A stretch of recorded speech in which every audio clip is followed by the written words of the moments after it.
Mr. Raskin. Mr. Cohen, thank you for your composure today. Our colleagues are not upset because you lied to Congress for the president. They're upset because you stopped lying to Congress for the president. Now, you've described the Trump campaign as a once-in-a-lifetime money-making opportunity, the greatest infomercial of all time, I think you said, and this may be the most trenchant observation of your whole testimony. Do you think the Trump campaign or presidency ever stopped being about making money for the president, his family, and his organization? Yes. When did it stop being that? When he won the election. And what did it become about at that point? Then it had to be about figuring out what to do here in Washington. Can you carefully explain to America how the hush money payments to Karen McDougal and Stormy Daniels worked? Can you carefully explain what catch and kill is? Sure. I received a phone call regarding both Karen McDougal as well as Stormy Daniels, obviously at different times, stating that there were issues that were going to be damaging to Mr. Trump. With the Stormy Daniels, it started in 2011 when she wanted to have something removed from a website. And that was the first time I met Keith David. I spoke with Keith Davidson, her then acting attorney, and we were successful in having it taken down from the website. It wasn't until years later, by around the time of the campaign, did they come back and they ask, what are you going to do now, because she's back on the trail trying to sell the story?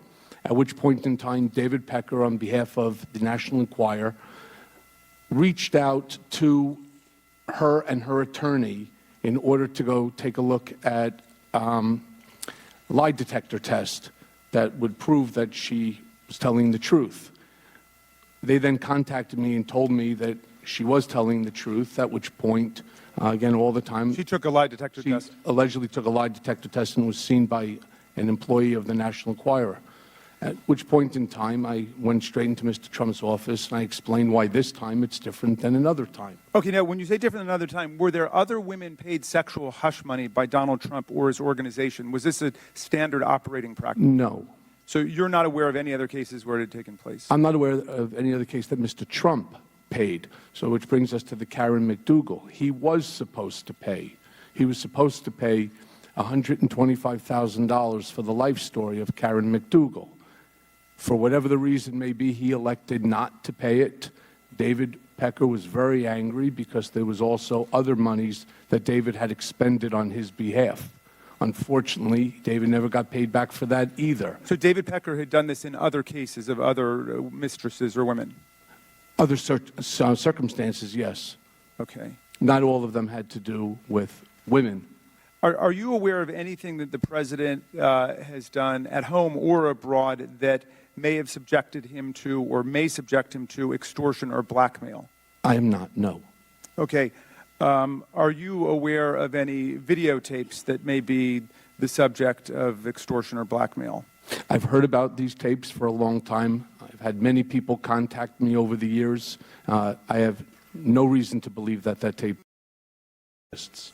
In December 2015, Donald Trump was asked about his relationship with Felix Sater, a convicted felon and real estate developer, and he replied, "Felix Sater, boy, have to even think about it. I'm not that familiar with him." Why did Trump endeavor to hide his relationship with Felix Sater, and what was his relationship? Well, he certainly had a relationship. Felix was a partner in a company called Bayrock that was involved in the deal of the Trump Soho Hotel, as well as, I believe, the Trump Fort Lauderdale project. Why did he want to distance himself? That's what Mr. Trump does. He distances himself when things go bad for someone. And at that point in time, it was going bad for Mr. Sater. You said you lied to Congress about Trump's negotiations to build his Moscow tower because he'd made it clear to you that he wanted you to lie. One of the reasons you knew this is because, quote, Mr. Trump's personal lawyers reviewed and edited my statement to Congress about the timing of the Moscow tower negotiations before I gave it. So this is a pretty breathtaking claim, and I just want to get to the facts here. Which specific lawyers reviewed and edited your statement to Congress on the Moscow tower negotiations, and did they make any changes to your statement? There were changes. made, additions, Jay Sekulow for one.